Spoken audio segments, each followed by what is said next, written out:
প্রতিদিনের মতো সকালবেলা ফ্রেশ হয়ে ওষুধগুলো খেয়ে নিয়েছিলাম, তারপর দুটো ডিম সিদ্ধ নিয়ে এখানে খেতে বসেছি। দুটো ডিম সিদ্ধ নিয়ে খাওয়ার পর তোমাদের দাদা দোকানে চলে গেছে, আর আমি এখানে এঁঠো বাসনগুলো ধুয়ে নেব। তো রাতের খাওয়া বাসনগুলো এখানে আমি ভালো করে মেজে ধুয়ে নিচ্ছি। আর ধুয়ে নিতে নিতে একটা কথাই ভাবছিলাম যে যদি বাড়িতে থাকতাম তাহলে হয়তো এত সকাল সকাল করে বাড়ির সমস্ত কাজ করতে হতো না। তো দেখো ভাবতে ভাবতে সমস্ত বাসনগুলো ধোয়া হয়ে গেছে, আর এখানে বিছানাটাও আমি গোছ করে নিয়েছি।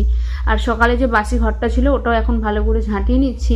আর জানো তো আজকে চারিদিকটা যেন মেঘলা মেঘলা আকাশ হয়ে আছে, বৃষ্টি হচ্ছে, একদম ভালো লাগছে না। তাই বাড়িটা আজকে আর মুছলাম না, একদম চলে আসলাম রান্নার কাছে। আর এই কটা কাজ করতে করতে আমি প্রায় বেলা 12টা বাজিয়ে ফেলেছি। আর এখানে ফ্রিজ থেকে সবজিগুলো বের করে নিয়েছি। বের করে যেহেতু খিচুড়ি করবো আর বৃষ্টি হচ্ছে, কালকেই খিচুড়ি করবো বলে ভাবছিলাম।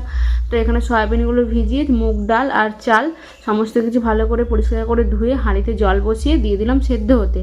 আর খিচুড়ির সাথে আলু ভাজা হবে, এখানে আলু ভাজাটাও কেটে নিয়েছি আর সমস্ত সবজিগুলো কেটে নিয়েছি। টাটা।